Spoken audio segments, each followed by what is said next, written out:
जय हिंद साथियों। स्वागत है आप सभी का आज के अर्ली मॉर्निंग के इस डेली करंट अफेयर्स के सेशन में। तो आज है 17 सितंबर 2025 और आज फिर से एक बार हम लोग चर्चा करेंगे सबसे महत्वपूर्ण करंट अफेयर्स पर, जो कि आपके सभी प्रतियोगी परीक्षाओं के लिए बेहद ही इम्पोर्टेंट है। तो चलिए बिना देर किए शुरू करते हैं आज के क्लास को। तो जैसा कि आज का पहला प्रश्न है, जैस्मिन लंबोरिया ने विश्व मुक्केबाजी चैंपियनशिप में 2025 में कौन सा पदक जीता है।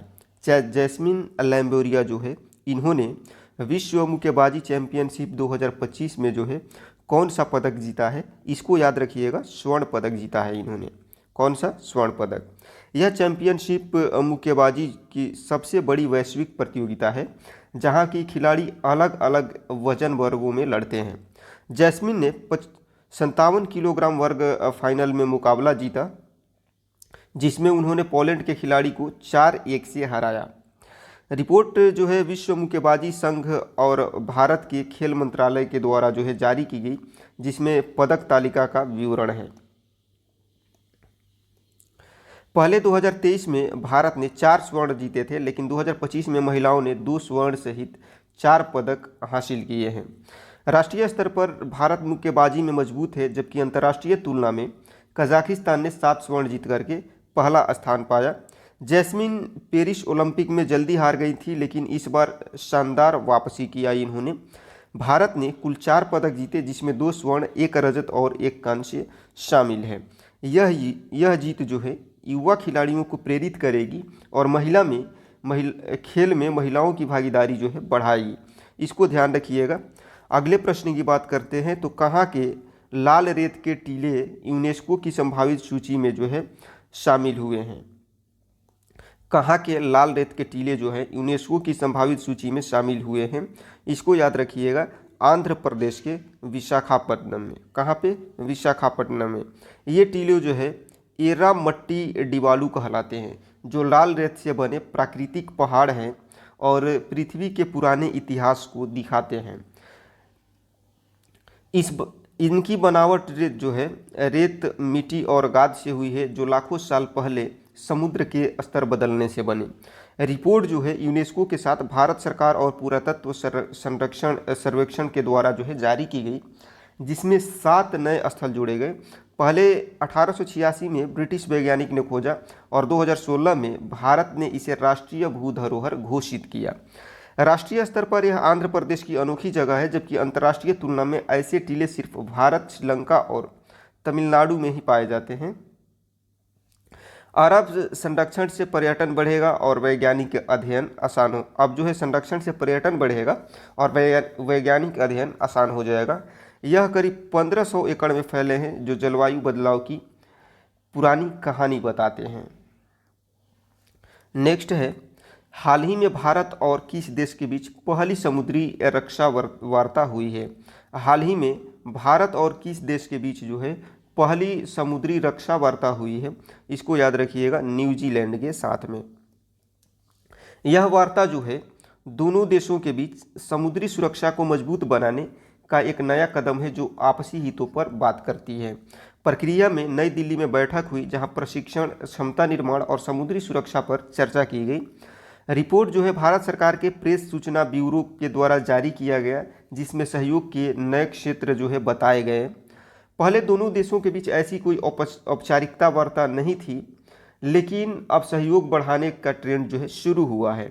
राष्ट्रीय स्तर पर भारत अन्य देशों से भी रक्षा वार्ता करता है, जबकि अंतर्राष्ट्रीय तुलना में न्यूजीलैंड जैसे छोटे देशों से सहयोग भारत की हिंद प्रशांत रणनीति को मजबूत करता है। यह सूचना साझा करने और सफ़ेद जहाज समझौते पर जोर देता है, जो समुद्री खतरे को कम करेगा। दोनों पक्षों ने CTF 150 जैसे सफल अभियानों की सराहना की, जो वैश्विक सुरक्षा में मदद करेंगे। अगले प्रश्न की बात करें तो किसने हिंदी दिवस 2025 के 5वें राजभाषा सम्मेलन का उद्घाटन किया। किसने हिंदी दिवस 2025 पर 5वें राजभाषा सम्मेलन का उद्घाटन किया है, तो इसको आपको याद रखना है। केंद्रीय गृह मंत्री अमित शाह ने। किन्होंने? केंद्रीय गृह मंत्री अमित शाह ने राजभाषा सम्मेलन हिंदी को जो है सरकारी कामों में बढ़ावा देने का बड़ा कार्यक्रम है, जो भाषाओं के बीच दोस्ती बनाता है। उद्घाटन जो है गांधीनगर में हुआ, जहां अमित शाह ने हिंदी को विज्ञान और तकनीक की भाषा बनाने पर जोर दिया। इसकी रिपोर्ट गृह मंत्रालय के राजभाषा विभाग द्वारा जारी की गई, जिसमें नई योजनाओं का जिक्र है। पहले सम्मेलन दिल्ली में होते थे, लेकिन अब 5 साल से अलग अलग राज्यों में हो रहा है ताकि ज़्यादा लोग इससे जुड़े। राष्ट्रीय स्तर पर हिंदी अन्य भारतीय भाषाओं से दोस्ती बढ़ाती है, जबकि अंतर्राष्ट्रीय स्तर पर यह दुनिया की सबसे ज़्यादा बोली जाने वाली भाषाओं में से एक है।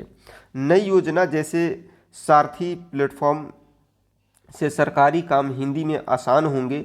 हिंदी शब्द सिंधु कोश से जो है तकनीकी शब्दों का बड़ा संग्रह बनेगा, जो 2029 तक दुनिया का सबसे बड़ा कोश बनेगा। यह किसानों और आम लोगों की भाषा को मजबूत कर राष्ट्रीय एकता को बढ़ाता है। अगला प्रश्न है कि प्रधानमंत्री मोदी ने कहां पर विश्व के पहले बांस एथेनॉल संयंत्र का उद्घाटन किया है? प्रधानमंत्री मोदी ने कहां पर विश्व के पहले बांस एथेनॉल संयंत्र का जो है उद्घाटन किया है? तो इसको जो है आपको याद रखना है, असम के गोलाघाट जिले में। कहां पर? असम के गोलाघाट जिले में। यह संयंत्र जो है बांस से एथेनॉल बनाने का विचार है, जो पर्यावरण के अनुकूल ईंधन देता है। प्रक्रिया में बांस को तोड़कर रासायनिक तरीके से एथेनॉल निकाला जाता है, जो पेट्रोल के साथ मिलाया जा सकता है। इसकी report Assam bio ethanol private limited और भारत सरकार के पेट्रोलियम मंत्रालय के द्वारा जारी की गई है। पहले भारत में एथेनॉल मुख्य रूप से गन्ने से बनता था, लेकिन अब बांस जैसे नए स्रोत बढ़ रहे हैं। अंतर्राष्ट्रीय स्तर पर ब्राज़ील जो है गन्ने से एथेनॉल में आगे है, जबकि भारत अब बांस से नई दिशा अपना रहा है।